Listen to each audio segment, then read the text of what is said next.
मैं लेके आया हूँ सेम एक इम्पॉर्टेंट रिएक्शन है एल्डोल, जिसके बारे में बात करेंगे। ऐसा कुछ चेंबर हम बना लेते हैं, यहाँ गर्म करते हैं। यहाँ हमने मान लो एसीटोन ले लिया और यहाँ पर एक चैम्बर और बनाते हैं जिसमें हम BH होल्ड ट्वाइस को हम यहाँ पर इसकी कोटिंग कर देते हैं। तो जब इसकी वेपर उड़ती है, यहाँ पर रिएक्शन होती है हमारी एल्डोल वाली और वापस से वो नीचे गिर जाती है, तो हमारा एल्डोल प्रोडक्ट यहाँ मिल जाता है। अब अगला सवाल उठता है कि हमारे पास जो परसेंटेज यील्ड है वो इतनी कम क्यों है। तो हम पहले ही बात कर चुके हैं कि ये हार्ड जरा देखें तो हमारे पास यहाँ पर नेगेटिव चार्ज क्रिएट होगा 1 2 3 4 5 और ये यहीं पर अटैक कर देगा। चलो बात में आ गया। ऐसे रिएक्शंस को जब आप आंसर कर रहे हैं तो प्लीज़ आप नंबरिंग कर दें। हेलो बच्चों, कैसे हो आप लोग। आज मैं लेके आया हूँ सेम एक इम्पॉर्टेंट रिएक्शन है एल्डोल, जिसके बारे में बात करेंगे। समय मिल गया तो हम कैनिज़ारो के लिए भी एक इम्पॉर्टेंट बात आपको बताता हुआ जाऊँगा। तो जल्दी शुरू करते हैं। एल्डोल रिएक्शन बहुत ही फेमस रिएक्शन है और बहुत बार हर एग्ज़ाम में बहुत ही प्रिय रिएक्शन है। मतलब एग्जामिनर अगर चाहता है कि कार्बोनिल में से कुछ पूछे तो उसके पास ऑप्शन 2 रह जाते हैं। जो सबसे पहली चाहत होती है एल्डोल या उसके एल्डोल जैसी ही कोई रिएक्शन या फिर कैनिज़ारो। एल्डोल आखिर है क्या रिएक्शन, जरा देखें। तो एल्डोल शुरू करते हैं दोस्तों। एल्डोल रिएक्शन आखिर है क्या।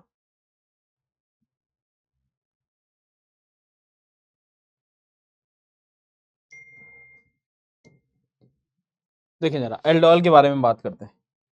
तो एल्डोल रिएक्शन के बारे में अगर हम सोचें तो हमारे पास है क्या एल्डोल रिएक्शन। जैसे हमारे पास CH3 और CHO हमको दे रखा हो,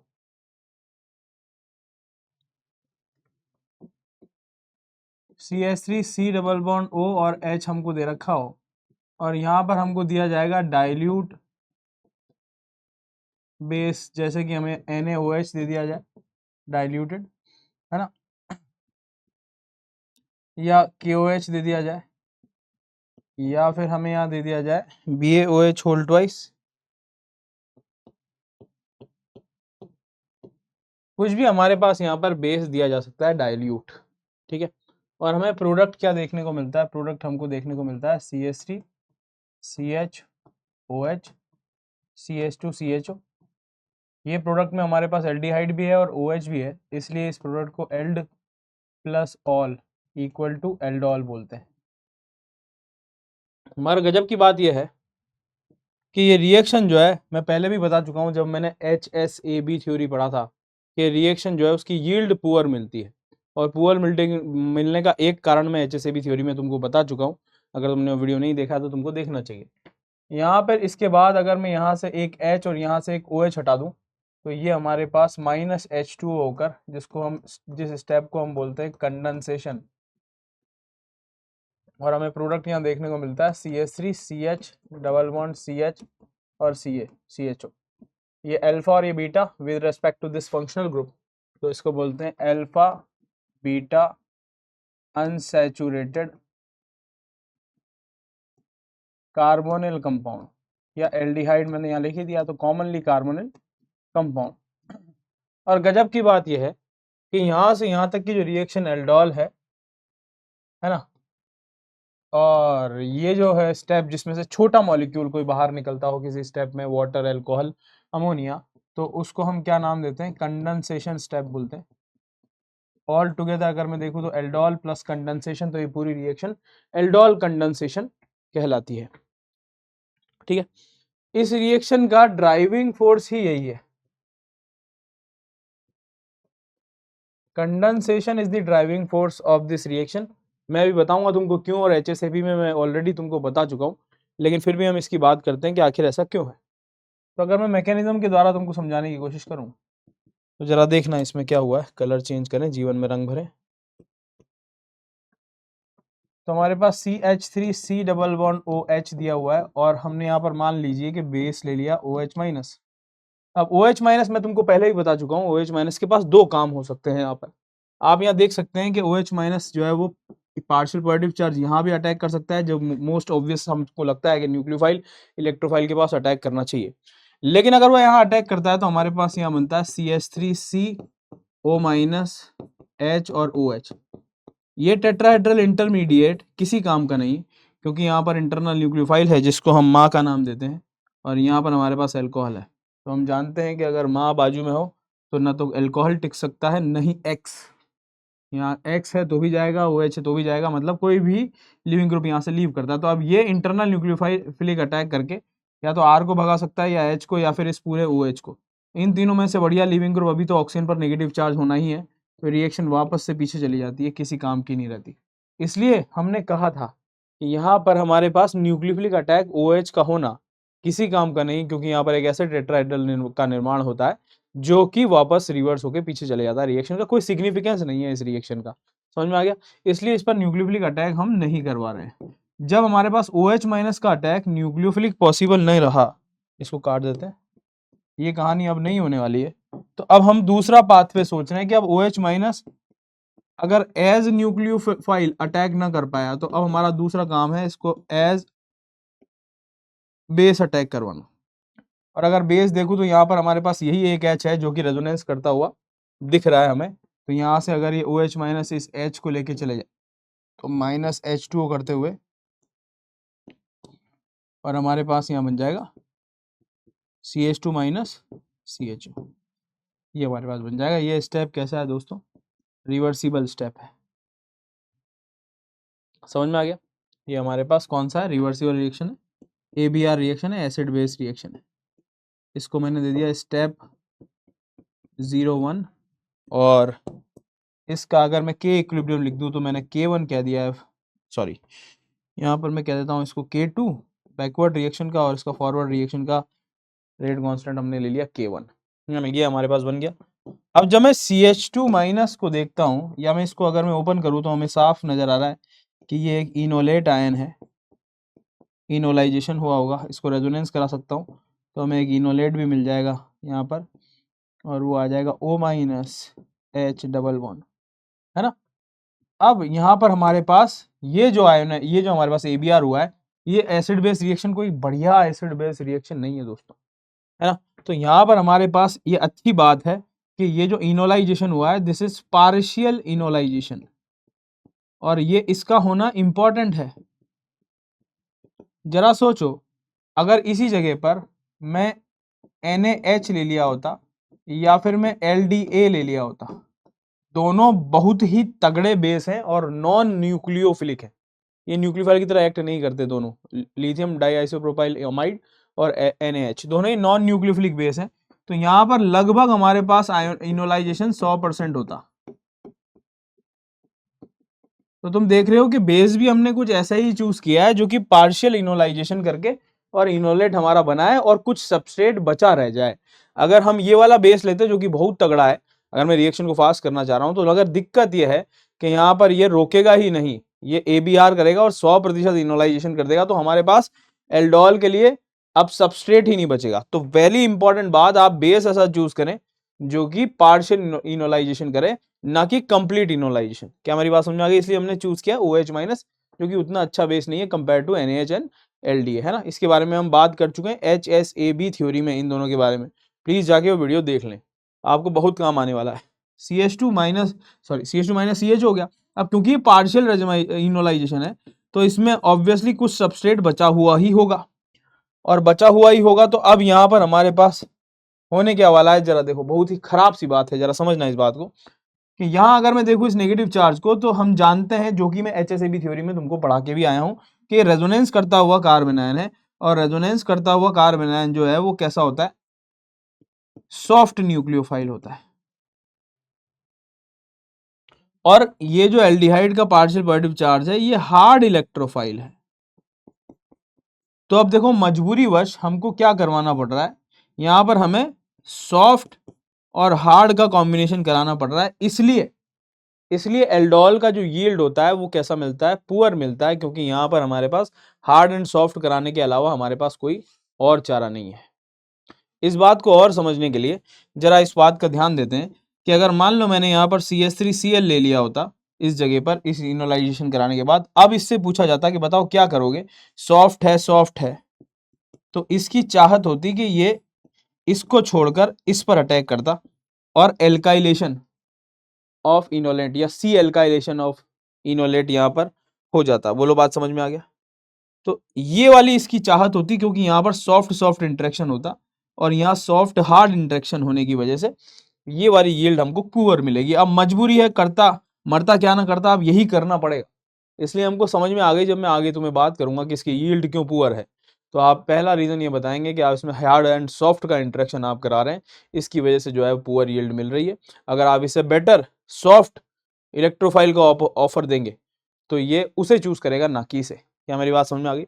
अब क्योंकि पार्शियल इनोलाइजेशन ही हमारा लक्ष्य है, तो हमारे पास यहाँ आ जाएगा CH3CO-, ये बॉन्ड खुलेगा, CH2CHO, है ना।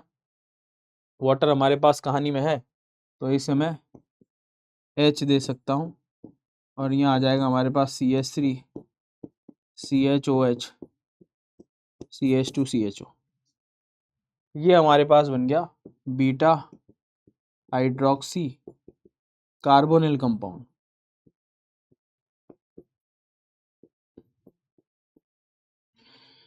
अब इसके बाद बड़ा खूबसूरत भाई, ये यील्ड तो हमारे पास वैसे भी पुअर है, लेकिन अब यहाँ पर बड़ी शानदार बात हो जाती है कि अगर बेस यहाँ पर हमारे पास ऑलरेडी अवेलेबल है, हमारे पास एक पुअर लिविंग ग्रुप है, पुअर लिविंग ग्रुप है जिसके ये अल्फा बीटा पोजीशन पर एक इलेक्ट्रॉन विड्रॉइंग ग्रुप भी लगा हुआ है। ये पूरी सारी कंडीशनें चीख चीख कर कह रही है कि यहाँ पर E1CB होने के पूरे जुगाड़ हैं। तो अगर यहाँ से अगर मैं H निकाल दूँ और यहाँ से मैं OH निकाल दूँ, तो E1CB के through CH double bond CHCHO ये बन जाएगा हमारे पास। ये हमारे पास कैसा प्रोडक्ट हो गया? Aldol condensation product. प्लीज़ मैं इसको ज़्यादा वो नहीं करूँगा, अभी कॉमन सेंस से आप बात कर सकते हैं। अगर मैं पूछूं एल्डोल प्रोडक्ट कितना बन रहा है, तो यहाँ दिख रहा होगा आपको कि यहाँ कायरल सेंटर है, स्टीरियोकेमिस्ट्री ज़्यादा नहीं घुस रहे हम। और अगर इसमें प्रोडक्ट के बारे में बात करें हम, इसके बारे में कॉन्जुगेटेड प्रोडक्ट के बारे में, तो यहाँ पर हमारे पास दो प्रोडक्ट हमको देखने को मिलेंगे, क्योंकि ज्योमेट्रिकल आइसोमेरिज्म देगा ये डबल बॉन्ड। हाँ ऑब्वियसली आप ये कह सकते हैं कि यहाँ से भी H निकाल सकते हो, आप बिल्कुल निकाल सकते हो, लेकिन वो हमारे बिल्कुल भी मेजर प्रोडक्ट की कहानी में बिल्कुल नहीं आएगा। कारण है क्योंकि E1CB में हमारे पास मोर एसिडिक H जाता है, तो आप इसे ही निकाल रहे होंगे। इसे निकाल सकते हैं, ये अगर पूछे कि ऑल पॉसिबल प्रोडक्ट्स की कहानी हो तब आप इसे बता सकते हैं, वरना तो प्रोडक्ट के बारे में नॉर्मल बातें करेंगे तो आप alpha beta unsaturated carbonyl compound ही बनाएंगे। तो ये हमारे पास पूरा हो गया एल्डोल कंडेंसेशन प्रोडक्ट का मैकेनिज्म, है ना। अब इसमें जनरली अगर मैं देखूं तो हमारे पास होगा क्या, जरा देखो। ये जो अटैक है ये हमारे पास RDS होता है, ये वाला जो अटैक है, ये वाला जो अटैक है दोस्तों, ये हमारे पास RDS है। क्योंकि जनरली पहली स्टेप तो हमारे पास कैसा है, पहला स्टेप देखें, इसको यूज़ करते हैं, अभी तक तो हमने यूज़ किया नहीं। हाँ हाँ हाँ तो पहला स्टेप है हमारे पास वो ये जो पहला स्टेप है वो कौन सा है? ABR रिएक्शन है दोस्तों, है ना। जबकि अगर मैं यहाँ देखूँ तो हमारे पास दूसरा जो है वो न्यूक्लियोफिलिक अटैक है, ये वाला, है ना। तो ABR और न्यूक्लियोफिलिक अटैक में से ये ऑब्वियसली कैसे होने वाला है, ये वाला जो स्टेप है हमारे पास वो कैसा होने वाला है? फास्ट होने वाला है। और ये कैसा होने वाला है दोस्तों? स्लो होने वाला है। इसीलिए इसको क्या बोला है अपन ने? RDS बोला है। क्या मेरी बात तुमको समझ में आ गई है ना? तो ये क्लियर हो गई। अब ये पूरा हो गया एल्डोल कंडेंसेशन की कहानी, जिसमें हमारे पास पहला पाथवे भी समझ में आ गया, दूसरा पाथवे भी हमको समझ में आ गया, ठीक है। अब इसमें पूछा जाए कि क्या क्या कहानी है, वो तो मैं अगले पेज पे तुमको दिखाऊंगा, है ना। मगर मैं इसके लिए रेट कांस्टेंट आपको बता सकता हूँ कि अगर मैं रेट लॉ लिखूँ इसके लिए, तो हम क्या कहेंगे? रेट इक्वल्स टू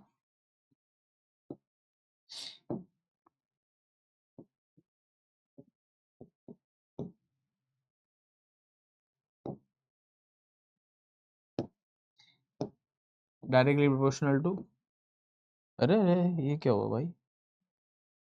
अच्छा ये मिटने के बाद ही होगा क्या?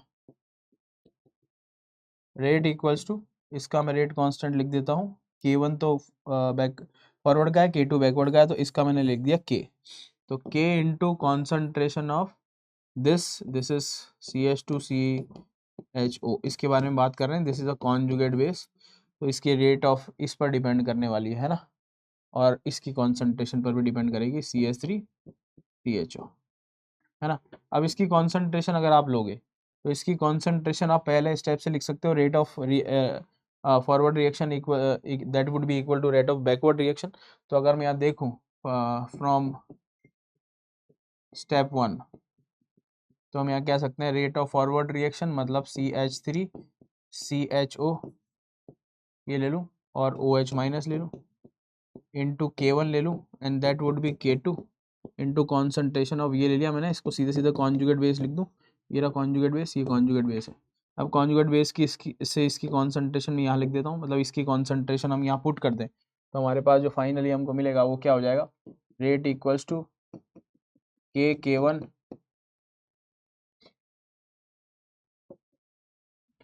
K1 by K2 into concentration of CH3CHO, दो बार आ गई, ये क्या होल ट्वाइस और OH माइनस, है ना। तो हमारे पास ये आ गया रेट ऑफ रिएक्शन। और इसके बारे में अगर मैं देखूँ तो ऑर्डर ऑफ रिएक्शन हमको साफ साफ दिख रही है कि ऑर्डर ऑफ रिएक्शन क्या होने वाली है, 3 होने वाली। तो इसलिए एल्डोल की रिएक्शन, ऑर्डर ऑफ रिएक्शन हमारे पास क्या हो जाएगी, 3 हो जाएगी। लेकिन अब यहाँ पर एक पहलू और है, जरा समझने की कोशिश करते हैं। अगर मैं वेरी डाइल्यूट कंसंट्रेशन लेता हूँ, वेरी डाइल्यूट, जब मैं बहुत ज्यादा डाइल्यूट लेता हूँ, तो इसका मतलब जो पहला स्टेप है वही आरडीएस हो जाएगा, क्योंकि एबीआर रिएक्शन ही मुश्किल हो जाएगी। तो जब पहला स्टेप ही आरडीएस हो जाएगा तो हमारे पास OH माइनस और इसकी कॉन्सेंट्रेशन की डायरेक्टली प्रोपोर्शनल हो जाएगा। तो फिर हमारे पास ऑर्डर ऑफ रिएक्शन क्या हो जाएगी, 2। तो यहाँ पर हम कह सकते हैं इन वेरी डाइल्यूट कंडीशन, अगर मैं बहुत ही डाइल्यूट कंडीशन लेता हूं तो हमारे पास ऑर्डर ऑफ रिएक्शन क्या हो जाएगी, 2, क्योंकि उस वक्त जो है पहला स्टेप ही हमारा आरडीएस हो जाने वाला है ना। तुम जानोगे जब हम एसीटोन के बारे में बात करते हैं तो उसका जो H है वो उतना एसिडिक नहीं है जितना कि इसका है। तो वहाँ पाओगे कि रेट ऑफ रिएक्शन वहाँ पर पहला स्टेप ही बहुत ही डिफिकल्ट हो जाता है। ठीक है, समझ में आ गया। अब अगर मैं इसको समराइज कर दूं तो हमारे पास हो गया, it is discovered by Borodin and Woods. Carbon carbon की कपलिंग होती है, CC कपलिंग है, कार्बन कार्बन से जुड़ रहा है ना। रिएजेंट ये सारे यूज होंगे। पहला स्टेप जो है कार्बो एनायन जनरेशन है, इनोलेट फॉर्मेशन, या मैं क्या कह सकता हूँ कि it is nothing but tautomerisation, है ना। न्यूक्लियोफिलिक अटैक है दूसरा अटैक, जिसको मैं नॉर्मली कह सकता हूँ कि न्यूक्लियोफिलिक एडिशन हो रहा है ना। फिर फाइनली हमारे पास E1CP के बारे में बात कर ले तो ये E1CP किसको बता रहा है, एलिमिनेशन। बीच में हाइड्रोलाइसिस भी हमारे पास हो गया, H2O लेना पड़ेगा हमको, H2 जोड़ना पड़ेगा। तो ये हमारे पास 4 स्टेप है जिससे मिलाकर एल्डोल रिएक्शन कंप्लीट हो रही है। अब जरा देखो यहाँ पर हो क्या रहा है कि हमारे पास जो यील्ड मिलती है ना, वो यील्ड बड़ी पुअर मिलती है। जैसे यहाँ पर हमारे पास जो एसिटाल्डिहाइड की बारे में बात करें तो इसमें जो यील्ड है वो बहुत पुअर है, 50% के आसपास। और अगर आप एसीटोन के साथ यही रिएक्शन करा रहे होंगे तो हमारे पास यील्ड जो है वो और पुअर हो जाती है। तो हमने यहाँ पर एक चालाकी करी है दोस्तों, एल्डोल रिएक्शन में यील्ड बढ़ाने की चालाकी। चालाकी क्या है कि अगर आप इसके साथ रिएक्शन करा रहे हो तो यील्ड हमारे पास लगभग 50% है और एसीटोन के साथ लगभग 6% है ना। अब यहाँ ऐसा क्यों हो रहा है, क्योंकि एक तो हमारा जो इनोलेट है वो हमारा स्टेरिकली हिंडर्ड बनेगा, जो हमारा इलेक्ट्रोफाइल है वो भी स्टेरिकली हिंडर्ड होगा। तो more steric hindrance, C double bond of ketone is 3 kilo calorie more stable than the aldehyde, है ना। रिलेटिवली कीटोन जो है वो ज्यादा भी स्टेबल है। अब इसकी चालाकी हमने क्या की कि BaOH होल ट्वाइस, ये हमने एक बेस लिया, ऐसा कुछ चेंबर हम बना लेते हैं, यहाँ गर्म करते हैं, यहाँ हमने मान लो एसीटोन ले लिया और यहाँ पर एक चेंबर और बनाते हैं जिसमें हम BaOH होल ट्वाइस को हम यहाँ पर इनसॉल्युबल होता है बेस, इसकी कोटिंग कर देते हैं। तो जब इसकी वेपर उड़ती है, यहाँ पर रिएक्शन होती है हमारी एल्डोल वाली और वापस से वो नीचे गिर जाती है ना। तो हमारा एल्डोल प्रोडक्ट यहाँ मिल जाता है। बोलो बात समझ में आ गया। अब जब वो वापस उड़ेगा तो उसका मॉलिक्यूलर मास रिलेटिव एल्डोल से ज़्यादा हो चुका होगा, क्योंकि हमारे पास हमने डबल कर दिया है उसको। तो इन द सेंस अगर मैं बात करूँ तो मॉलिक्यूलर मास जो है वो बढ़ जाने से बॉइलिंग पॉइंट भी बढ़ेगा। तो इस बार जब हम ऑप्टिमम इतना ही टेम्परेचर दे रहे हैं ताकि एसीटोन उड़ पाए, तो एसीटोन बार बार उड़ रहा है और अपने प्रोडक्ट को नीचे पटक रहा है, जो कि नहीं उड़ पा रहा है, जो वेपराइज नहीं हो पा रहा है, जो ऊपर नहीं पहुंच पा रहा है। क्या मेरी बात समझ में आ गई। तो धीरे धीरे धीरे धीरे धीरे धीरे धीरे धीरे सारा एसीटोन जो है वो कन्वर्ट होने लग जाएगा किस में, फाइनली प्रोडक्ट में। बोलो बात समझ में आ गया। तो ये हमने चालाकी करी है। क्या है reference of the book, book क्या कहती है, acetone is sometimes accomplished by a clever experiment method. Acetone is boiled so it condenses into chamber containing an insoluble basic catalyst BaOH whole twice. The reaction can take place only in the catalyst chamber. When this solution return to the boiling flask, this contain about 6% diacetone alcohol. Diacetone alcohol is less volatile. Point is boiling point higher है than acetone, remaining in the flask while acetone vaporize easily and condenses into the contact with the catalyst. After several hours, nearly all the acetone is converted into diacetone alcohol. क्या तुम इस बात को समझ पा रहे हो कि हमने कितनी बड़ी कहानी रच दी यहाँ पर। जो यील्ड 6% था उसको हमने लगभग 100% यील्ड कर दिया। बस हमने एक क्लेवर एक्सपेरिमेंट कर दिया कि इनसॉल्युबल बेसिक कैटलिस्ट को ऊपर चिपका दिया है अगले चैम्बर पर, तो हमारा एसीटोन उड़ता है, उड़कर प्रोडक्ट बनाता है, नीचे भारी होकर गिर जाता है। अब वो दोबारा नहीं उड़ेगा क्योंकि उसका बॉइलिंग पॉइंट बढ़ चुका है। एसीटोन के बॉइलिंग पॉइंट के आसपास टेम्परेचर हम मेंटेन करने की कोशिश करेंगे ताकि हमारा जो प्रोडक्ट है वो जो हमारा एल्डोल प्रोडक्ट है वो उड़े ही ना। तो ये बहुत क्लेवर एक्सपेरिमेंट के थ्रू हमने क्या कर दिया, यील्ड चालाकी से थोड़ी क्या मतलब ऑलमोस्ट हमने 100% यील्ड की तरफ बढ़ गए हैं, मगर हमने ये चालाकी रची है। क्या मेरी बात तुमको समझ में आ गई है ना?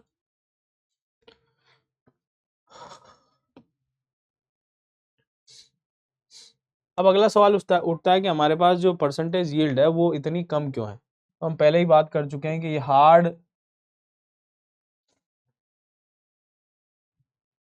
ये सॉफ्ट बेस और हार्ड एसिड के बीच की कहानी है ना, सॉफ्ट न्यूक्लियोफाइल और हार्ड इलेक्ट्रोफाइल के बीच की कहानी है। तो ये पहले भी मतलब ये फिजिबल नहीं होती या कम पसंद की जाती है, पहला कारण तो ये हो गया। दूसरी बात ये वही बात मैं यहाँ समझाऊं अगर तुमको, तो अगर मैं इनोलेट बनाऊंगा, ये रेजोनेंस हमने करा है, ये इनोलेट को अगर मैं देखूँ तो डबल बॉन्ड O माइनस है, तो इसको चॉइस मिलेगी, तो यहाँ पर ये प्रिफर्ड अटैक करेगा, जबकि यहाँ पर ये नहीं करेगा, क्योंकि ये हार्ड सॉफ्ट है और this is called as soft soft, this is soft and this is soft, है ना, hard and soft. Please HSAB में जाके देखें कि ये सॉफ्ट क्यों है ना, और ये वाला सॉफ्ट क्यों है। रेजोनेंस करता हुआ कोई भी नेगेटिव चार्ज सॉफ्ट में कंसिडर किया जाएगा। RX को सॉफ्ट कंसिडर किया जाता है क्योंकि पार्शियल पॉजिटिव चार्ज कम है, और सी डबल बॉन्ड O में चार्ज सेपरेशन ज़्यादा होता है, तो उसे हार्ड इलेक्ट्रोफाइल बिहेव करता है वो, इसलिए हमने कहा कि ये परसेंटेज यील्ड कम रख रहा है। इसके बीच की कहानी एक और है कि कंडेंसेशन की अगर मैं बात कर दूं, तो once a condensation product is formed, मान लो ये कंडेंसेशन प्रोडक्ट आपका बन गया, बेस अभी भी अवेलेबल है, तो इस बात को तुम समझो कि यहाँ से H निकालना ज़्यादा फेवरेबल हो जाएगा। फिर कारण यह है क्योंकि अब ये रेजोनेंस करता हुआ कार्बन आयन है, तो अगली बार जब अगर बेस को मौका मिलेगा तो वो इसे ही उड़ाएगा, और इसे उड़ाएगा तो मतलब फिर ये हो सकता है कि CH3 CHO पर अटैक कर दे, या फिर ये भी हो सकता है कि ये अपने ऊपर ही अटैक कर दे।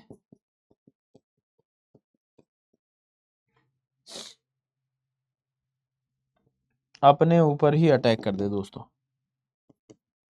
तो ये यहाँ अटैक करे, चाहे ये यहाँ अटैक करे, फॉर एन एग्जाम्पल जहाँ भी ये अटैक करे, चाहे दोनों ही केस में हमको क्या देखने को मिलेगा, पॉलीमराइजेशन। तो पॉलीमराइजेशन भी एक रीज़न है जिससे कि हमारे पास यील्ड ऑफ अ सिंगल मतलब कंडेंसेशन प्रोडक्ट वाली कहानी हमको ये बनाना है, तो ये हमें निकालना बड़ा मुश्किल हो जाता है, क्योंकि पॉलीमराइजेशन एक चैलेंज है, फिर हार्ड सॉफ्ट एक चैलेंज है। क्या मेरी बात तुमको समझ में आ गई है, क्लियर है? इस वजह से यील्ड जो है वो हमको कैसी मिलती है, एल्डोल की पुअर मिलती है। क्या मेरी बात चमक गई है ना? ठीक है, तो this is called as aldol product. अब अगला कहानी है हमारे पास क्रॉस एल्डोल। क्रॉस एल्डोल मतलब दो डिफरेंट एल्डिहाइड या एक एल्डिहाइड या एक कीटोन अगर मैं ले लूँ, तो हमारी कहानी कैसी होती है जरा देखें। अब जैसे मान लो मैंने ये ले लिया, तो यहाँ पर हम देखें तो यहाँ पर हमारे पास अल्फा H जो है वो 0 है ना, तो इससे इनोलेट बनने की इसकी जिम्मेदारी तो खत्म हो जाती है, ये इनोलेट अब नहीं बनेगा। यही है अकेला जो कि इनोलेट बनाने में सक्षम है, तो ये CH2 CHO हमारे पास बन जाएगा। बोलो बात समझ में आ गई? ये हमारे पास इनोलेट बन गया। और ये हमारे पास इनोलेट कैसा बनेगा, हम पहले ही बात कर चुके हैं कि कंप्लीट इनोलाइजेशन नहीं होता, पार्शियल इनोलाइजेशन होता है। तो अगर पार्शियल इनोलेट बन रहा है तो थोड़ा सा CH3 CHO भी तो अभी तो बचा हुआ होगा मार्केट में। जब बचा हुआ होगा तो हो सकता है कि ये सेल्फ अटैक कर दे, और हो सकता है कि ये मस्त क्रॉस अटैक कर दे। क्या मेरी बात समझ में आ गई? तो हमारे पास नंबर ऑफ प्रोडक्ट जो है वो ऑब्वियसली ज़्यादा मिलने वाले हैं, डिफरेंट मिलने वाले हैं। एक हमारे पास सेल्फ अटैक से मिलेगा और एक हमारे पास क्रॉस अटैक से मिलेगा। कॉमन सेंस वाली बात ये कहती है कि क्रॉस अटैक जो है वो ऑब्वियसली कैसा मिलना चाहिए, मेजर मिलना चाहिए। कारण ये है कि आपने मान लो 100 मॉलिक्यूल इसके लिए, 100 इसके लिए, मान लो 20 मॉलिक्यूल भी हमारे पास इनोलेट में बचा, तो अब प्रोबेबिलिटी वाइज भी देखूं तो हमारे पास यहाँ पर ये 80 बचे हुए हैं जिस पर ये सेल्फ कंडेंसेशन सेल्फ एल्डोल कर सकता है, और 100 ये मिले जिस पर ये सेल्फ क्रॉस कर सकता है। और दूसरी बात यह है कि अगर इन दोनों में कंपेयर करें तो पार्शियल पॉजिटिव चार्ज इसका बहुत ज़्यादा है, मतलब इसकी इलेक्ट्रोफिलिसिटी से ज़्यादा है, क्योंकि यहाँ पर CH3 का प्लस आई आ रहा है। तो अगर मैं इससे भी पूछूं कि तुम कहाँ अटैक करना चाहोगे, तो इसकी चॉइस भी यही होगी। क्या मेरी बात समझ में आ गई? तो मेजर प्रोडक्ट अगर मैं बात करूं तो यहाँ पर हमें क्रॉस देखने को मिलेगा, ना कि सेल्फ। अब हम आगे भी ये भी सीखेंगे, आगे हम ये भी सीखेंगे कि अगर मेरे को चाहिए ही 100% क्रॉस, मैं चाहता ही नहीं कि इसका सेल्फ हो, तो जरा दिमाग लगाओ कि मैं ये प्रोडक्ट ही नहीं चाहता कि मैं इन दोनों के बीच में रिएक्शन करा रहा हूं, और मैं चाहता ही नहीं कि सेल्फ अटैक हो, तो आपको क्या करना चाहिए, मैंने यहाँ वर्ड हिंट पे दे रखा है, आप पार्शियल इनोलाइजेशन होने की वजह से ये सेल्फ अटैक कर पा रहा है। अगर मैं कुछ ऐसा कर दूं कि इसका कंप्लीट इनोलाइजेशन हो जाए तो फिर ये सेल्फ अटैक नहीं कर पाएगा। क्या मेरी बात तुमको समझ में आ गई? और ऐसा कब होगा, सोचो जरा, ऐसा कब होगा? जब मुझे बेस बदलना पड़ेगा, एक ऐसा बेस लेना पड़ेगा जो कि हमें इनोलाइजेशन पूरा करके दे दे। और इसके बारे में अभी दो स्लाइड पहले मैं बात करके आया था। कुछ ऐसे बेस हैं जिनको नॉन न्यूक्लियोफिलिक बेस बोलते हैं। अगर वो मैं ले लूँ, जैसे कि हमारे पास LDA है, तो उसे लेके हम ये खेला कर सकते हैं कि हम एक स्पेसिफिक क्रॉस प्रोडक्ट पा सकते हैं। हम इसके पार्शियल इनोलाइजेशन को कंप्लीट इनोलाइजेशन में अगर बदल देंगे तो कहानी बदल जाएगी, सेल्फ अटैक होना नामुमकिन हो जाएगा, मुश्किल हो जाएगा, और फिर सिर्फ उसके बाद यही अटैक होगा। तो हम ये भी आगे जानेंगे कि अगर आप एक प्रोडक्ट को बढ़ाना चाहते हो तो आपको क्या करना है, क्या किया जा सकता है। ठीक है, तो अगर मैं पहले तो यहाँ देखूँ कि हमारे पास प्रोडक्ट क्या क्या बनेंगे, तो हमारे पास CH3CHOH CH2CHO, ये तो सेल्फ प्रोडक्ट बन ही जाएगा। अब इसका अगर क्रॉस प्रोडक्ट में बनाऊं तो हमारे पास होगा क्या, HOH H और CH2 और C डबल बॉन्ड OH, ये बनेगा हमारे पास। ये कौन सा प्रोडक्ट है दोस्तों, क्रॉस। अब ऑब्वियसली अगर कायरल सेंटर गिन लो तो यहाँ पर 2 है और यहाँ पर कोई कायरल सेंटर है नहीं, तो यहाँ पर हमारे पास 1 आ जाएगा। तो 2 प्रोडक्ट यहाँ से आ जाएंगे और 1 प्रोडक्ट हमको यहाँ बनता हुआ दिख रहा है। अब कंडेंसेशन आपको दे दिया है, हीटिंग दे रखी है, तो बस चिपका दो इसको, क्या आ जाएगा, CH3 CH double bond CH C double bond O। Obviously double bond है, Gi देगा, तो 2 प्रोडक्ट यहाँ से मिलेंगे, सिस और ट्रांस।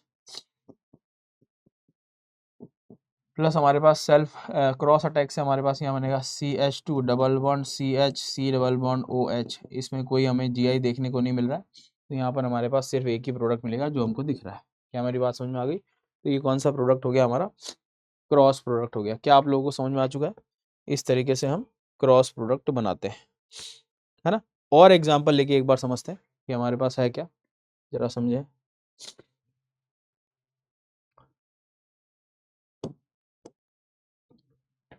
देखें, अगर मैं यहीं पर एग्जाम्पल के तौर पर CH3C डबल बॉन्ड OH लेता हूँ और प्लस हमारे पास एसीटोन लेता हूँ, और हमने यहाँ ले लिया OH माइनस। ठीक है, हम एल्डोल करा रहे हैं, एल्डोल कंडेंसेशन नहीं करा रहे, हीट नहीं दे रखी हमको, तो चलो ठीक है। तो अब यहाँ अगर मैं देखूँ तो हमारे पास पार्शियल इनोलाइजेशन करेगा, ये हमारे पास, इसके पास अल्फा H है, इसके पास अल्फा H है 3, इसके पास अल्फा H है, अल्फा H है भाई मस्त से 6 के, दोनों के पास है। तो ये भी इनोलेट बना के CH2C डबल बॉन्ड OH बना सकता है, और ये भी हमारे पास जो है वो ये बना सकता है।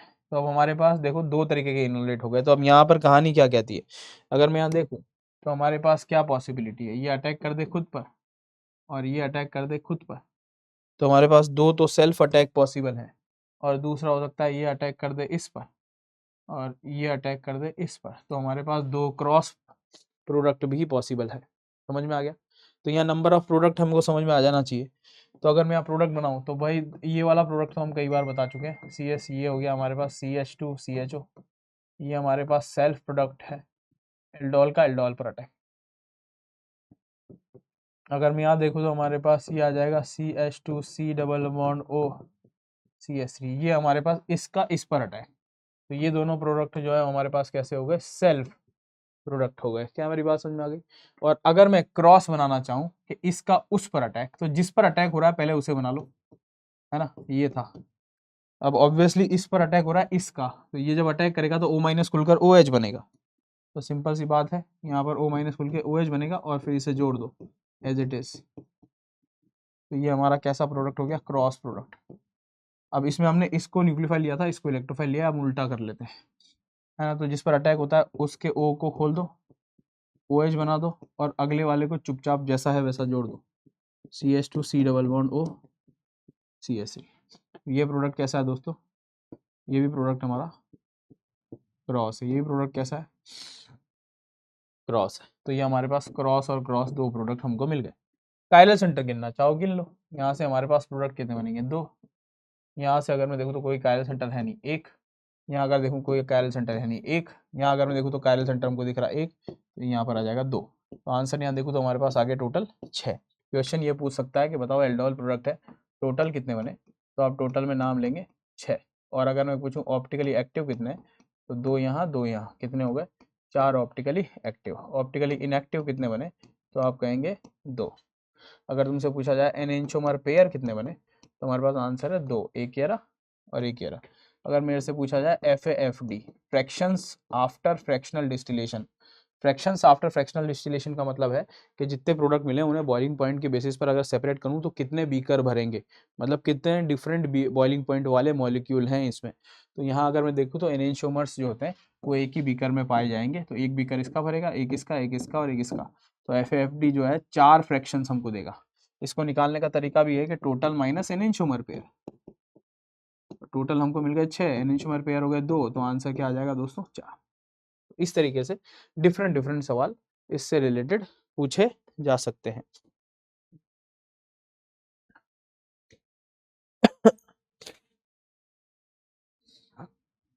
समझ में आ गया तुमको? अब जरा देखो इस बात को तुम समझो कि अगर मुझे ये कहा जाए कि इतने सारे प्रोडक्ट बन रहे हैं साहब, आप एक काम करो, आप जो है सिर्फ एक प्रोडक्ट बना के बताओ। हम ये चाह रहे हैं कि आप जो है इनमें से एक प्रोडक्ट बनाओ। ये इतने सारे प्रोडक्ट बनाए, हम चाह रहे हैं कि मैक्सिमम आप कुछ ऐसी कहानी रचो कि ये हमको मैक्स यील्ड में मिले, हमको यही मिले बस, चारों तरफ सिर्फ ये हो, बाकी सब हमको नहीं चाहिए। तो कुछ ऐसा रचो कि ये हमको क्या मिले, मैक्स यील्ड में मिले। क्या मेरी बात समझ में आ गई? तो हमको ये मैक्स यील्ड में चाहिए। अब इसके मैक्स यील्ड होने की वजह के लिए, इसको मैक्स यील्ड में बनाने के लिए हमको चाहिए electrophile CH3 double bond OH, और हमको चाहिए कीटोन ये, और हम चाहते हैं कि नेगेटिव चार्ज इस पर अटैक करे। हम ये चाह रहे हैं और कोई अटैक हो ही ना, हम यही दोनों यूज करेंगे रिएजेंट, रिएक्टेंट, मतलब सबस्ट्रेट यही यूज होंगे। लेकिन हम बाकी सबको नकारना चाह रहे हैं, हम चाह रहे हैं मैक्सिमम यील्ड में हमको ये मिले। और जब हम चाहते हैं कि मैक्सिमम यील्ड में हमको ये मिले, तो हम चाह रहे हैं कि कार्बेनाइन सिर्फ इससे बने और इस पे कोई कहानी ना हो। अब यहाँ देखो दिक्कत क्या है, दिक्कत यह है कि अगर आपने OH माइनस डाला है ना, तो दोनों से ही इनोलेट बनने की संभावनाएं हैं। तो अब यहाँ पर हम चालाकी कर सकते हैं। चालाकी कैसे कर सकते हैं जरा देखो, चालाकी ऐसे कर सकते हैं दोस्तों कि आप यहाँ पर सबसे पहले बीकर में एसीटोन लो और प्लस LDA ले लो।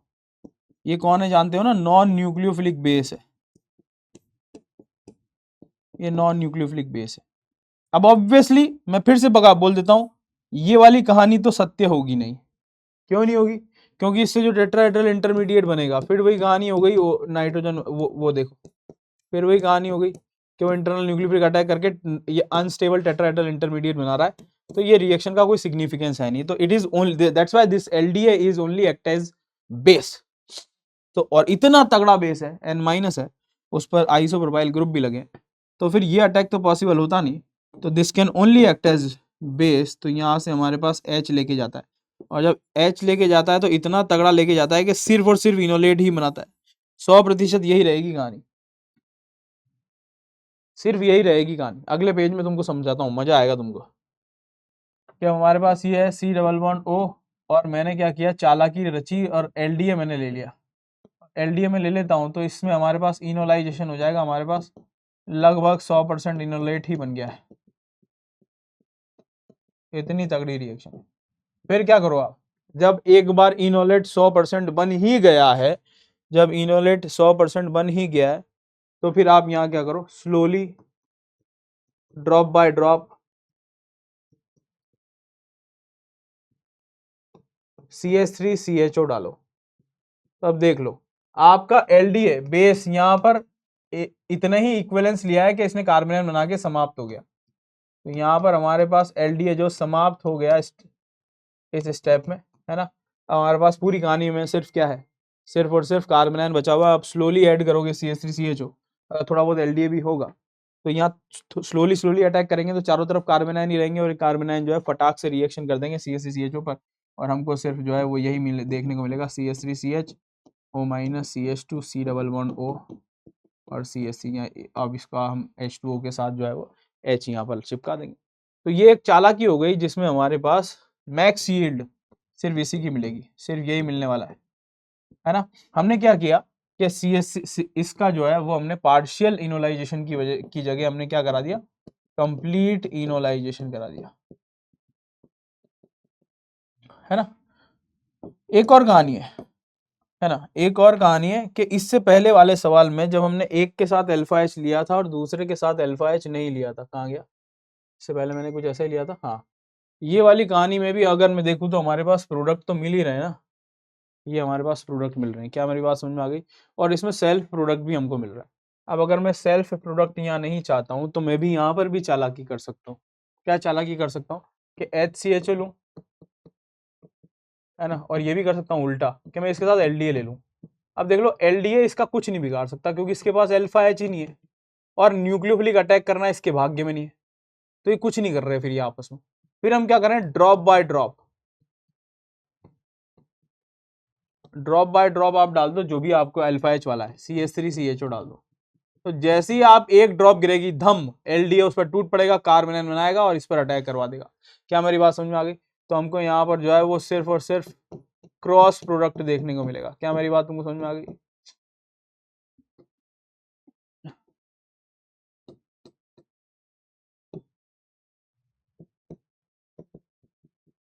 है ना। तो ओनली क्रॉस प्रोडक्ट हमको यहाँ देखने को मिल जाएगा। तो अगर मुझे मुझे ये करना है कि थोड़ी सी चालाकी करनी है और एक ही तरीके का प्रोडक्ट हमको चाहिए, तो ये दो चालाकियां हम कर सकते हैं, है ना। या तो हम ऐसा जिसके पास अल्फा एच 0 है उसके साथ LDA लेके बीकर में, फिर ड्रॉप बाय ड्रॉप आप अल्फा एच वाला डाल दो। दो अल्फा एच वाले हैं तो एक के साथ पूरा LDA डालो, कार्बन आयन पूरा बना देगा, उसके बाद ड्रॉप बाय ड्रॉप दूसरा डालो, तो क्रॉस प्रोडक्ट जो है वो बनने की संभावना जो है वो बढ़ जाएगी। क्या हमारी बात समझ में आ गई, क्लियर है, समझ में आ गया, है ना। अब इस बात को तुम समझो, इससे पहले जो चालाकी करी अपन ने वो इस पे करी, इस पर हमने करी है चालाकी, इससे पहले वाली में, हाँ यही है कि हमने पहले LDA का अटैक कराया और ये बनाया हमने कार्बन आयन, और फिर जो कार्बन आयन है यही था ना, हाँ हाँ, ये जो कार्बन आयन है हमारे पास, फिर हमारा अटैक इसी पर होगा सिर्फ। बोलो बात समझ में आया। तो इस तरीके से अपन ने चालाकी रची। कार्बन मैंने किया है क्या अगले पेज पर, हाँ ये रहा, ठीक है। तो स्लोली डाल के हमने फाइनली इस प्रोडक्ट को बना लिया। बोलो, हमने LDA उतना ही लिया ताकि ये रिएक्शन हो जाए और यहाँ पे LDA समाप्त होता है। अब यहाँ पर एक गजब की बात बता रहा हूँ तुमको, जरा समझना कि आप यहाँ टेम्परेचर बढ़ा भी दोगे तो भी कोई फर्क नहीं पड़ने वाला। तुम इस बात को समझो, बहुत ही गहरी बात बता रहा हूँ कि CH3CHOH CH2C double bond O CH3 ये तुमने मैक्स यील्ड में पा लिया, लेकिन जरा तुम इस बात को समझो तो सही कि LDA इस समय समाप्त हो चुका है। कार्बेनाइन जो तुम्हारा तुमने लिया है उस पर CH3CHO स्लोली ऐड हो रहा है और ये प्रोडक्ट हमारा बन रहा है और LDA हमारा समाप्त हो चुका है। और अगर इस वक्त LDA समाप्त हो चुका है तो आपको सिर्फ प्रोडक्ट मिलेगा एल्डोल, आपको सिर्फ प्रोडक्ट मिलेगा कौन सा, एल्डोल। क्या मेरी बात तुमको समझ में आ गई है, बोलो। गजब की बात, कंडेंसेशन प्रोडक्ट नहीं मिलेगा, ठीक है। तो अगर आप चाहते हैं कि LDA के साथ आप ये कंडेंसेशन प्रोडक्ट आप ये बनाएं, CH3CH double bond CH double bond OCH3, अगर आपका ये बनाने का मूड है दोस्तों LDA के साथ, तो आपको यहाँ पर फिर अलग से कहानी रचानी पड़ेगी। जैसे मैंने TSCl के साथ इसको हीट करा दिया, अब TSCl क्या कराता है, इसके पे OTS बना देगा और OTS बना के हीट कर दिया, तो अब यहाँ पर वाटर तो है ही हमारे पास, तो यहाँ पर हमारे पास गुड लिविंग ग्रुप है, OH गुड लिविंग ग्रुप बन के बाहर निकलता है, तो यहाँ पर मैकेनिज्म होगा E1 एलिमिनेशन, और E1 एलिमिनेशन के थ्रू जो है रिएक्शन इसमें बदलेगी। क्या मेरी बात को, क्योंकि बेस अवेलेबल नहीं है हमारे पास, वाटर के साथ रिएक्शन करवा रहे हैं हीट करा के TSCl के थ्रू। तो गजब की बात है, इस बात को तुम समझना कि LDA अगर मैं ले रहे हो तो प्रोडक्ट हमारा सिर्फ एल्डोल बनेगा, और अगर तुम कंडेंसेशन कराना चाहते हो, H2O उड़ाना चाहते हो, तो आपको कुछ गुड लिविंग ग्रुप बनाने के लिए आपको OH की कहानी सेट करनी पड़ेगी, जो कि मैंने TSCl के साथ यहाँ करी। और फाइनली ये OH जो है वो OTS बनाएगा, गुड लिविंग ग्रुप बन के बाहर निकलेगा जैसे कि वाटर निकलता है, और हमारे पास E1 एलिमिनेशन के थ्रू कॉन्जुगेटेड प्रोडक्ट मिल जाएगा। बात समझ में आ गई। तो ये हमारे पास क्रॉस एल्डोल रिएक्शन हो गई। तो ये वाला तो मैं ऑलरेडी बता चुका हूँ, ये स्लाइड में ऑलरेडी बता चुका हूँ, how to maximise the chance of a single product में बता चुका हूँ तुमको। अगर दोनों के पास अल्फा एच है तो एक अल्फा एच वाला लो जिसका इनोलेट भी ज़्यादा स्टेबल हो, जैसे कि हमने एसीटोन लिया था एल्डिहाइड के साथ, दोनों के पास अल्फा एच था तो हमने मोर स्टेबल इनोलेट वाला ले लिया जिसके एसीटोन ले लिया, उसको एलडी के साथ, दूसरा भी कर सकते हो वाइस वर्सा। तो तुमने एक अल्फा एच वाला लिया, उसको एलडी के साथ ट्रीट किया, 100% इनोलाइजेशन हुआ, है ना। और उसके बाद जो ड्रॉप बाय ड्रॉप दूसरा अल्फा एच वाला जोड़ो तो उसको मौका ही नहीं मिलेगा इनोलेट बनाने का और हमारे पास एल्डोल प्रोडक्ट क्रॉस मिल जाएगा। दूसरा मैंने बताया था कि अगर आपको एक अल्फा एच नहीं वाले और होने वाले के बीच में कराना है तो नहीं वाले को एलडी के साथ बीकर में ले लो और जिसके पास अल्फा एच है उसका ड्रॉप बाय ड्रॉप डालो तो हमारे पास मैक्सिमम एक क्रॉस प्रोडक्ट मिल जाएगा। तो ये दोनों चीज़ें मैं आपको बता चुका हूँ, है ना। बोलो बोलो बोलो बोलो। तो यही थी हमारे पास गहरी बात। क्या मेरी बात तुमको चमक गई है ना। गहरी बात ये भी थी कि आप जब एलडीए यूज़ करते हो, है ना, एलडीए यूज़ करके अगर आप एक सिंगल क्रॉस प्रोडक्ट बना रहे हो, एक सिंगल क्रॉस प्रोडक्ट बना रहे हो तो रिएक्शन जो है,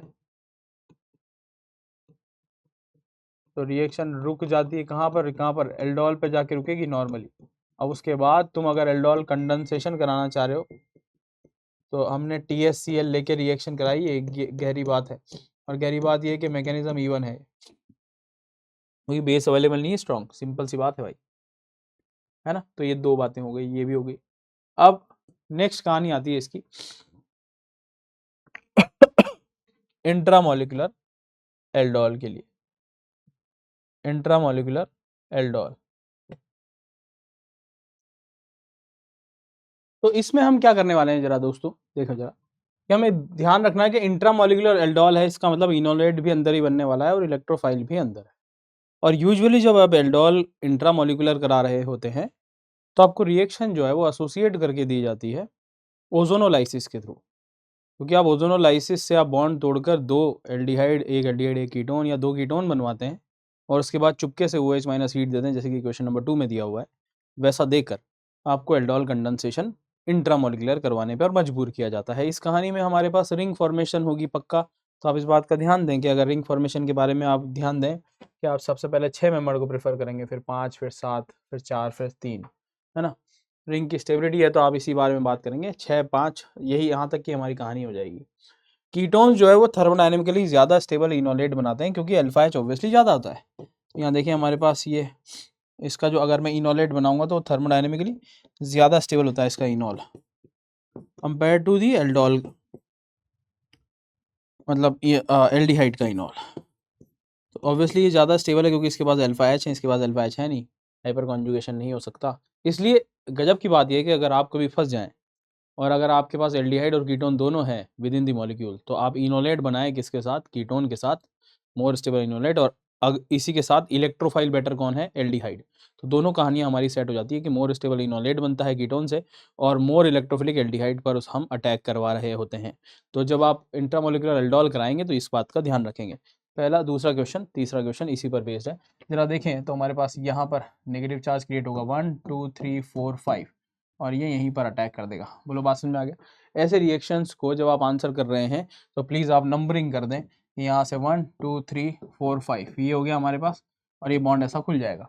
आप फिर प्रोडक्ट बनाने के लिए 5 मेंबर रिंग बनाएं और गजब की बात है फिर अंदर से आप 1 2 3 4 5 ऐसा लिख दें अंदर।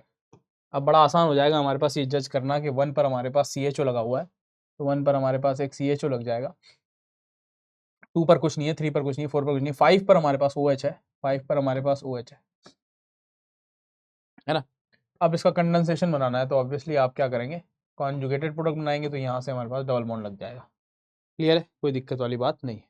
ओजोनोलाइसिस आप करा रहे हो तो डबल बॉन्ड तोड़ो ऑक्सीजन जोड़ो वाली कहानी हो जाएगी। तो यहाँ अगर मैं देखूँ तो हमारे पास कुछ ऐसा हो जाएगा, बोलो हाँ कि ना, ये और ये। अब यहाँ पर हमारे पास दोनों ही कीटोन है तो यहाँ कोई दिक्कत वाली बात है ही नहीं, आप कुछ भी करा सकते हैं। हाँ ऑब्वियसली यहाँ से अगर आप अटैक कराएंगे तो 1 2 3 4 5 6 7 बनेगी। यहाँ से अगर अटैक कराते हो कार्बन बनाकर तो 1 2 3 4 5 बनेगा। इधर से भी करा सकते हो, सेम ही कहानी है। तो हमारे पास 5 मेंबर रिंग बनाएंगे या 7, तो हमारे पास आंसर आएगा 5 मेंबर रिंग। तो आप फिर से 5 मेंबर रिंग बनाए और अंदर आप नंबरिंग करते हैं 1 2 3 4 5। अब देख लें 1 पर क्या था, 1 पर हमारे पास COCH3 है तो हमारे पास यहाँ C डबल बॉन्ड OCH3 आ जाएगा। 2 पर कुछ नहीं है, 3 पर नहीं है, 4 पर नहीं है, 5 पर हमारे पास OH आएगा। और फाइनली अगर मैं कंडेंसेशन करा दूंगा हीट के साथ तो हमारे पास एक 5 member ring C double bond OCH3 और यहाँ पर कॉन्जुगेटेड प्रोडक्ट हमको देखने को मिलेगा। क्लियर है, तो कोई दिक्कत वाली बात नहीं है। सिमिलरली अगर आप इसे यहाँ तोड़ते हैं, ये 7 मेंबर रिंग आपको दिख रही होगी, ये एल्डिहाइड बनेगा हमारे पास और ये कीटोन बनेगा। जब ऐसी कहानी है तो अब यहाँ पर हमारे पास होता है अल्फा एच, यहाँ से उड़ाऊँ, यहाँ से उड़ाऊँ या यहाँ से उड़ाऊँ। तो मैंने कहा है तुमको एल्डिहाइड कीटोन जब वो दोनों हो तो आप कीटोन पर ध्यान दें, इसका इनोलेट बनेगा या तो यहाँ से या यहाँ से। यहाँ से जब बनाऊंगा तो 1 2 3 4 5 6 7 8 बनेगा, और अगर मैं यहाँ से बनाऊंगा तो 1 2 3 4 5 6 बनेगा। तो बेस्ट है, कीटोन से अपन ने इनोलेट बनाया, एल्डिहाइड पर हमने अटैक कराया, और फाइनली हमारे पास एक 6 मेंबर रिंग बन जाने वाली है, जिसकी नंबरिंग हम अंदर से कर देंगे, अंदर से अंदर की तरफ 3 4 5 और 6। 1 पर हमको दिख रहा है COCH3, तो ये हमने COCH3 लिख दिया। 2 पर हमारे पास कुछ नहीं है, 4 पर नहीं, 5 पर नहीं, 6 पर OH है हमारे पास, तो 6 पर OH आ जाएगा, ये एल्डोल है। और अगर मैं यहाँ डबल बॉन्ड लगा दूंगा तो एल्डोल कंडेंसेशन प्रोडक्ट भी हो जाएगा। इसका मतलब अगर हीटिंग करा दूँ तो ये हो जाएगा हमारे पास एल्डोल कंडेंसेशन प्रोडक्ट। क्या मेरी बात आपको चमक गई? इस तरीके से आप एल्डोल कंडेंसेशन प्रोडक्ट बना देंगे। ठीक है, अगली कहानी की ओर चलते हैं। अगली कहानी क्या कहती है हमारी? अगली कहानी कहती है what is the difference between aldol and iodoform. Iodoform reaction और एल्डोल में आखिर अंतर क्या है जनरली अगर मैं बात करूँ तो देखो जरा, एल्डोल के बारे में बात करें तो इतना हम समझ गए हैं कि CH3 C double bond O और H हमारे पास दिया हुआ होता है और OH माइनस हमारे पास होता है।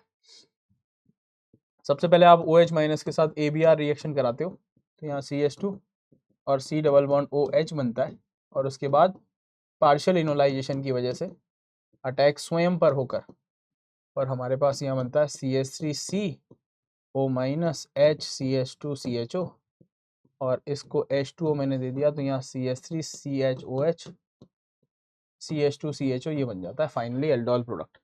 और मगर इसमें इंपॉर्टेंट बात क्या है, ये हमारा RDS है। RDS का मतलब है ये स्लोवेस्ट स्टेप है, स्लोवेस्ट फॉर मतलब ऐसे ही रैंडम, मतलब इसका कोई मतलब नहीं है। मैं जो आगे लाइन कहने वाला हूँ, मैं मान लेता हूँ कि ये 1 सेकंड में हो रहा है, मान लो ये स्टेप है ना, जब ऐसे ही रैंडम ले रहा हूँ और ये 5 सेकंड में हो रहा है, तो ऑब्वियसली मैं कह दूंगा कि ये हमारा RDS हो जाने वाला है। क्या मेरी बात समझ में आ गई? अब जब मैं आयोडोफॉर्म रिएक्शन कराता हूँ तो CH3 C double bond OH में लेता हूँ और यहाँ मैं I2OH माइनस यहाँ लूंगा। हमारे पास पहला स्टेप उसमें भी वही होगा, CH2 माइनस OH माइनस के साथ और C डबल बॉन्ड OH बनता है, लेकिन उसके बाद जो है वो अटैक किस पे होता है, I2 पर अटैक हुआ इसका, और यहाँ बन जाता है CH2I C double bond OH, है ना, समझ रहे हो तुम? तो यहाँ पर अटैक किस पर हुआ दोस्तों, I2 पर अटैक हुआ है ना, यहाँ पर हमारे पास I2 पर अटैक हुआ। तो इसका मतलब ये हुआ कि CH2CHO जो है वो इस पर अटैक करने से पहले I2 पर अटैक कर रहा है। इसका मतलब ये है दोस्तों कि ये स्टेप कैसा है, फास्ट स्टेप है। This is not RDS। यहाँ पर हमारे पास कहानी कि हमारे पास ये RDS नहीं होता है ना, ये फास्ट स्टेप होता है, और इसमें पहला इनोलाइजेशन यही RDS हो जाता है। तुम इस बात को समझो कि 1 सेकंड वाला जो रिएक्शन था फॉर एन एग्जाम्पल, तो ये जो स्टेप है वो 1 सेकंड से कम में हो रहा है, फॉर एन एग्जाम्पल 0.5 सेकंड में हो रहा होगा। समझ में आ गया? तो ये मैं दोनों के RDS को मैंने तुम्हें तुलना करके बता दिया, है ना, कि यहाँ से C माइनस यहाँ भी बना है, यहाँ भी बना है, वो I2 पर अटैक किया क्योंकि इस पर अटैक करना क्या है रिलेटिवली बहुत फास्ट है कंपेयर टू दिस। ये RDS है, ये स्लोवेस्ट है, ये फास्ट स्टेप है, इसका मतलब RDS ये बन जाता है। तो यहाँ पर जो 1 सेकंड वाला स्टेप था जो कि RDS नहीं था, फास्ट था, वो यहाँ पर RDS बन जाता है क्योंकि दूसरा स्टेप रिलेटिवली बहुत फास्ट है। क्या मेरी बात समझ में आ गई? तो this is the comparison between aldol and iodoform reaction. Clear है ना?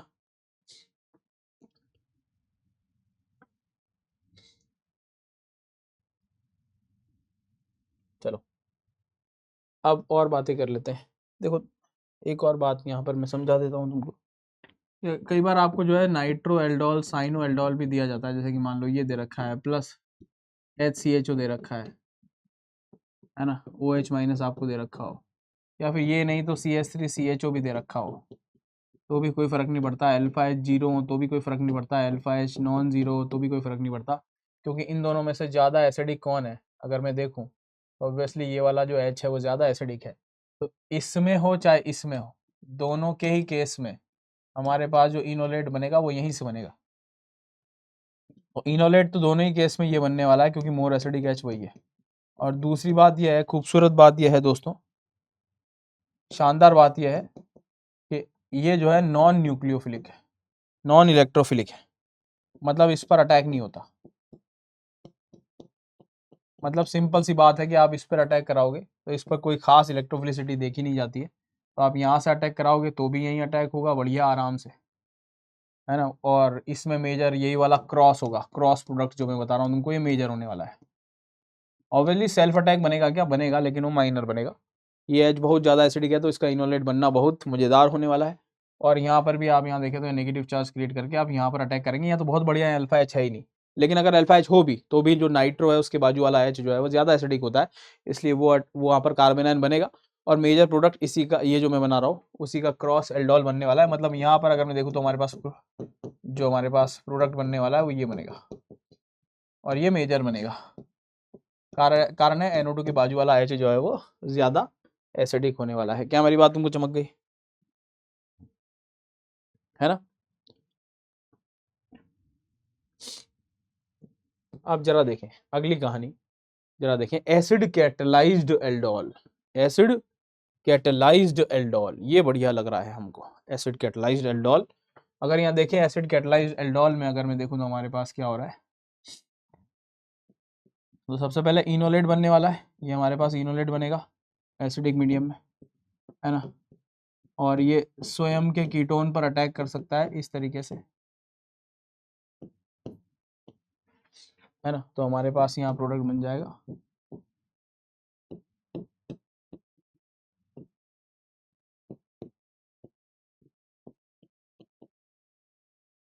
H प्लस, यहाँ से त्याग दिया अपन ने, सीधा सीधा बना दिया मैंने, यहाँ से मैंने H प्लस, अच्छा इसको सीधा बना दूँ क्या, या O माइनस बनाऊँ, ठीक है समझाने के लिए अभी O माइनस, ऑब्वियसली ये H छोड़ेगा ये H लेगा। यहाँ देखें तो हमारे पास फाइनल प्रोडक्ट ये बन जाएगा OH, है ना।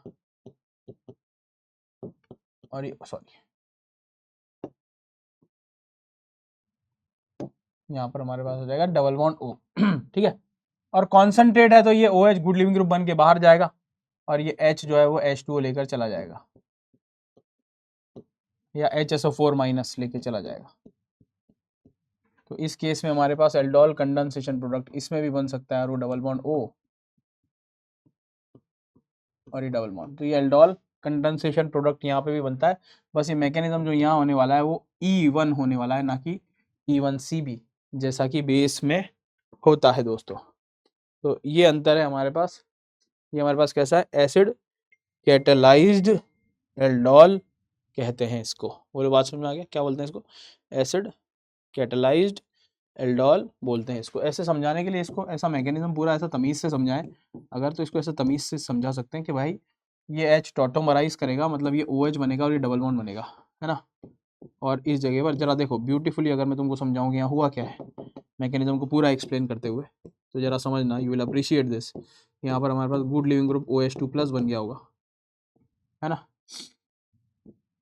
अब ये O minus internal nucleophilic attack यहाँ जाएगा और इसको बाहर निकाल देगा। क्या हमारी बात समझ में आ गई। तो हमारे पास यहाँ प्रोडक्ट बनेगा ये, यहाँ आ जाएगा डबल बॉन्ड, मैंने H प्लस का त्याग कर ही दिया है यहाँ, और यहाँ आ जाएगा डबल बॉन्ड और ये देखो। तो ये है बिल्कुल करेक्ट मैकेनिज्म जो हम बात करेंगे एसिड कैटलाइज्ड एल्डोल में। एसिड कैटलाइज्ड एल्डोल में ये कहानियाँ होने वाली है। क्या हमारी बात समझ में आ गई, ठीक है। तो ये हमारे पास एल्डोल जो है इस तरीके से हमारे पास समाप्त हुआ। चाहे तो आप, समाप्त तो नहीं हुआ, हम चाहे तो अभी और चीज़ें इसमें ऐड कर सकते हैं, है ना। देखें ज़रा, अब यहाँ पर आप चाहो तो CH3CN लेकर HCHO भी ले सकते हो, तो यहाँ पर नेगेटिव चार्ज क्रिएट होगा। अब इसको साइनो एल्डोल बोल देते हैं, क्या नेगेटिव चार्ज क्रिएट होगा, CH2 माइनस CHO CN, और ये अटैक कर देगा इस पर। समझ में आ गया। तो ये भी एक क्रॉस एल्डोल है, मगर कौन सा एल्डोल बोलते हैं इसको, साइनो एल्डोल। नाइट्रो लोगे तो उसे नाइट्रो एल्डोल बोल देते हैं। समझ में आ गया है तुमको। यहाँ पे भी बढ़िया कार्बन आयन बना सकते हो और कार्बन कार्बन कपलिंग कर सकते हो, वहाँ पर ऐसी कहानी बिल्कुल हो सकती है एल्डोल की। एक बड़ा फेमस है कि एसीटोन के साथ अगर आप रिएक्शन कराते हो कॉन्सेंट्रेट H2SO4 के साथ, आप उसे हीट करते हो तो हमें यहाँ मेसिटिलीन बनता है। मेसिटिलीन बनता है दोस्तों, मेसिटिलीन, है ना। और ऑब्वियसली कैसे होता होगा कि एक का डबल बॉन्ड और दूसरे का H2 मिलके बाहर निकलते होंगे, है ना। तो ये हमारे पास होता होगा डबल बॉन्ड O ऐसा, और अगले वाले का H और H जैसे हम बात करके आए हैं, है ना, वैसा ये ऐसा, ये डबल बॉन्ड O, फिर सिमिलरली ये H और H, ये डबल बॉन्ड O और ये H, sorry CH3।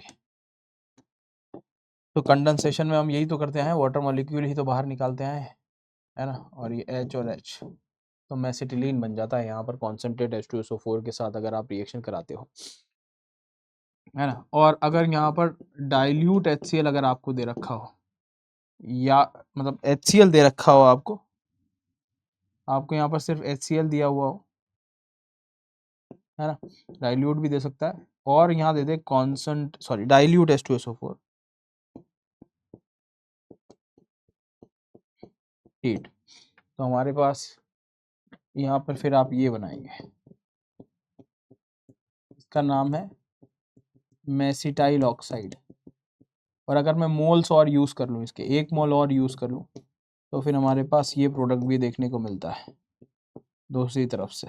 Water molecule इधर से भी निकल गया, इधर से भी निकल गया, इसका नाम है फोरोन। तो ये भी आप ध्यान रखेंगे। ये हो गया हमारे पास एल्डोल, है ना। कैनिजारो के बारे में थोड़ा सा बताता हुआ चलता हूँ दोस्तों, थोड़ा सा बताता हुआ चलता हूँ तुम्हें कैनिजारो के बारे में। कैनिजारो जो है,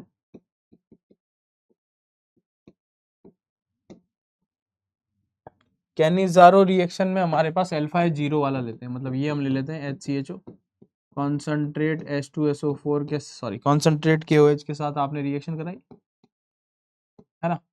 और कॉन्सेंट्रेट KOH में OH माइनस अब झक मार के यहीं जाएगा अटैक करने, तो यहाँ HC double bond O minus H और OH। अब ये भी टेट्राहेड्रल इंटरमीडिएट अनस्टेबल है, मगर इसके पास कोई चांस नहीं है। अब यहाँ पर हमारे पास उसमें क्या देखा जाता है, कैनिजारो में जाते जाते समझा देता हूँ, है ना, वैसे मैं ये पढ़ाने नहीं आया था। तो हमारे पास ये इंटरनल न्यूक्लियोफिलिक अटैक, और यहाँ से H बाहर आता है, H बाहर आता है, और अगर वेरी कॉन्सेंट्रेट बेस ले लोगे तो ये H हमारे पास O माइनस बना देता है। तब ये बड़ा आसान हो जाता है H का निकलना, क्योंकि ये भी प्लस आई देगा, ये भी प्लस आई देगा, तो लेके H माइनस को बाहर निकाल सकता है आसानी से, in very basic condition, very basic condition. तो H यहाँ से बाहर निकलता है, और हमारे पास इस पर सेल्फ अटैक हो जाता है। तो सेल्फ अटैक अगर होगा तो यहाँ HCO माइनस H और H बनेगा, और उधर HC डबल बॉन्ड OH बनता है। मीडियम बेसिक है और वाटर भी है, तो यहाँ पर अगर मैं देखूँ तो ये H प्लस ले लेगा और ये H प्लस दे देगा, तो हमारे पास यहाँ बन जाता है CH3OH, और ये बन जाता है हमारे पास HCOO माइनस। यहाँ अगर मैं देखूँ तो इसका हो गया रिडक्शन, और इसका देखूँ तो यहाँ हो गया ऑक्सीडेशन। तो एक ही कंपाउंड का ऑक्सीडेशन और रिडक्शन हो तो ऐसी रिएक्शन को डिस्प्रोपोर्शनेशन रिएक्शन बोलते हैं। लेकिन इसमें कहानी जो चैलेंज जो तुमको महसूस होगा जाते जाते मैं बताऊं, वो ये है कि सर आपने H माइनस कैसे निकाल दिया। तो जो बुक है वो क्या कहती है उसके बारे में समझते हैं। बुक कहती है कि दोस्तों यहाँ पूरी कहानी इस बार पर डिपेंडेंट है कि H minus is not a leaving group. Hydride transfer जो हो रहा है यहाँ पर, वो एक्सपल्शन ऑफ हाइड्राइड के नाम पे ना समझा जाए। लिविंग ग्रुप नहीं है hydride, hydride is not a good leaving group and cannot be lost in such a way.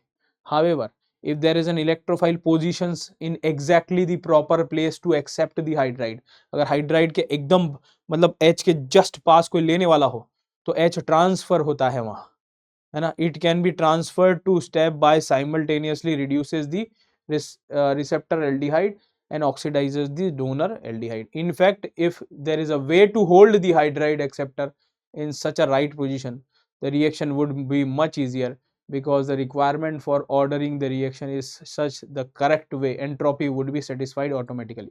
तो यहाँ पर H is living group नहीं है, मगर अगर कोई एक्सेप्टर है जो H प्लस को लेने H माइनस को लेना चाहता है तो O माइनस जो है वो सपोर्ट कर रहा है उसको, O माइनस अटैक करके, है ना। और यहाँ पर हमें यहाँ पर जो ट्रांजिशन स्टेट देखने को मिलती है वो 6 MCTS देखने को मिलती है। H का ट्रांसफर ऐसे ही नहीं हो जाता उठ के, 6 MCTS के थ्रू ये रिएक्शन होती है और फाइनली एक एल्डिहाइड बनता है और सॉरी एक एक एसिड बनता है और एक एल्कोहल बनता है। तो ये 6 MCTS के थ्रू कहानी होती है, ऐसे ही नहीं हो जाती है कि H- का ट्रांसफर आपने कर दिया या फिर वो बाहर घूम रहा है। जब तक लेने वाला नहीं होगा H- एक्सपेल नहीं होता, सिर्फ ट्रांसफर होता है इसी किसकी गोदी से उसकी गोदी में, बीच में कहीं देखने को नहीं मिलेगा। तो ये हमारे पास कैनिज़ारो रिएक्शन था। और मेरी बात सुनो, कैनिज़ारो के बारे में मैंने 6 एक्सेप्शंस लिखवाए थे पिछले साल, जो कि फिर आए भी, है ना। कैनिज़ारो किस किस में नहीं होता, इसके बारे में मैं ऑलरेडी एक वीडियो बना चुका हूँ, जो कि एग्ज़ाम के पहले भी मैंने बताया था।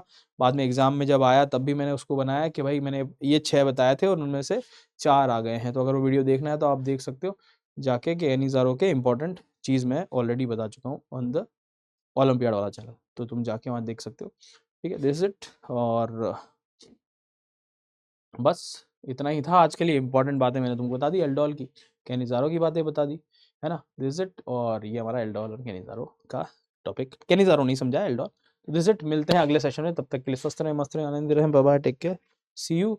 और आपका पेन किल होता रहे इसी उम्मीद के साथ, बाय बाय। अच्छा ओ चलो ये कर देते हैं लास्ट में, ये लगाना जरूरी होता है ना। Thank you thank you thank you thank you, bye.